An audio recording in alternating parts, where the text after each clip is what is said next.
You ask Tiger to solve. This deals with linear equations with one unknown. The final result is x equals -5. Let's solve it step by step. Simplify the expression. Expand the parentheses. Multiply the coefficients. Simplify the arithmetic. Group all constants on the right side of the equation. Add 4 to both sides. Simplify the arithmetic.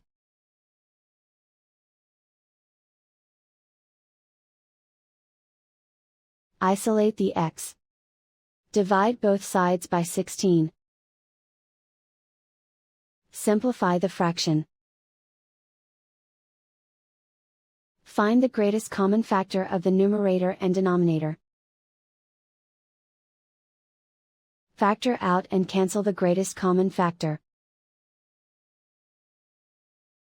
And so the final result is x equals -5.